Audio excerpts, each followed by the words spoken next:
My name is Ngozi Oden. I'm a member of the Northwestern State Track and Field team, and today I'll be talking to you guys about track and field. A little bit of history about track and field. Track and field is a athletic event that consists of running, jumping, and throwing. The first athletic games was held in 776 before Christ in the Olympic race. It was a stadium race of about 600 feet, and yeah, that was about it, because back then they didn't have the throwing and the jumping; it was just running. So nowadays you tend to see jumping events and throwing events.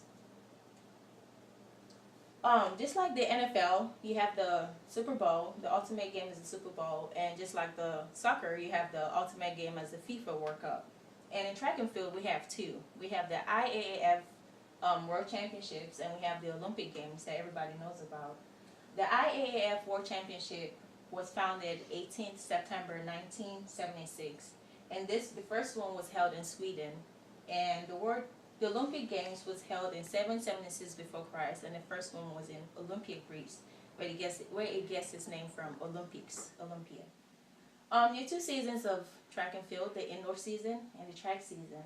And the indoor season is mostly held in the fall because it's cold, so we tend to run inside.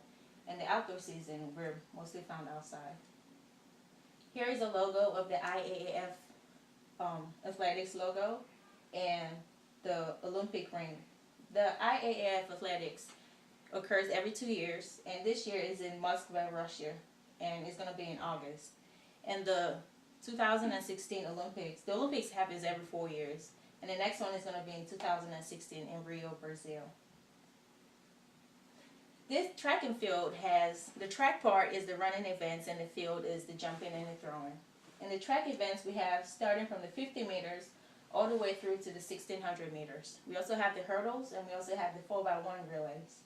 In the field events, we have the throwing, which is the shot put, hammer, javelin, pole vault, and we also have the long jump and triple jump. Here is a picture of the track. The track out here is where the running event occurs, and inside is where the field event occurs. Over here we have the high jump, we have the pole vault, we have the shot put, the discus and the hammer, the javelin, and the long and triple jump. Half of the track is the 200 meters, and the whole track is the 400 meters. Running events, we have the sprinting events and we have the distance events.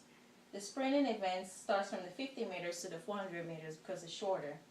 And in the 50 meters and the 100 meters takes place in a straight line because it's then even. Everybody gets an even race. But the 200 and the 400 meters starts with a stagger to make sure everybody runs the same distance all across the track. You can have a maximum of 10 lanes in a track event, and all athletes have to stay in the same race, in the same lane all through. The starter gets 3 signals on your marks, set, and then the gun sounds. In distance races, we can have up to 20 to 25 people running at the same time. And this starts from the 500 meters to the 5,000 meters. And the athletes do not have to stay in the same lane. They have the chance to merge into lane 1. And they have 2 signals on your mark, and then you hear the gong sound. Here's a picture of the track and field. The 100 meters is all about form and how fast you can get out the blocks to go through. The 200 meters is all about relaxation, and because if you run tight, you're going to get tired. The 400 meters is all about cadence, and by that I mean it's mostly about trying to run the same pace you start off and end in the same way. This is a picture of the 4x100 meter relay. The 4x100 meter relay consists of 4 sprinters, each running 100 meters and passing the stick over to the next person. Like I said earlier, the distance races, they don't have to stay in the same lane, and they consist of more athletes. Here's a picture of the running shoes. We call them spikes. The sprinting spikes is a little bit higher because the sprinters tend to run on the balls of their feet, whereas the distance runners have a little flatter soles because they run a longer distance and it's flat on their feet. Field events. There are 2 types of field events: the jumping and the throwing. Here's a picture of the shot put. It's all about who can toss the ball the furthest. Whereas the discus is all about who can sling who can sling the discus the furthest. We also have the javelin throw and a hammer throw.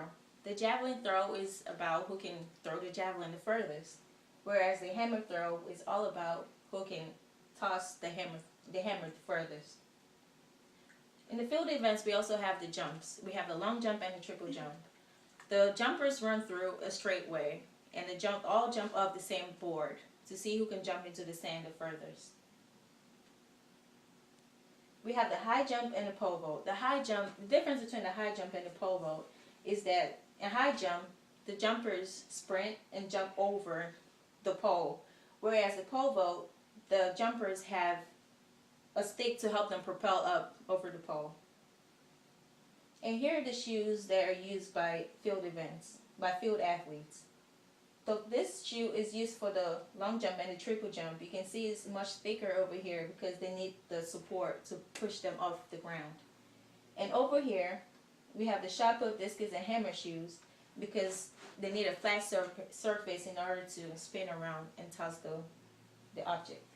The high jump shoes is different from every other one because it needs spike pins at the bottom and also at the front to help them get a grip of the ground before they jump over. And that is the end of my speech. With this said, I hope you guys learned a lot, and the next time you go to a track meet, you can distinguish different events from one another. Thank you.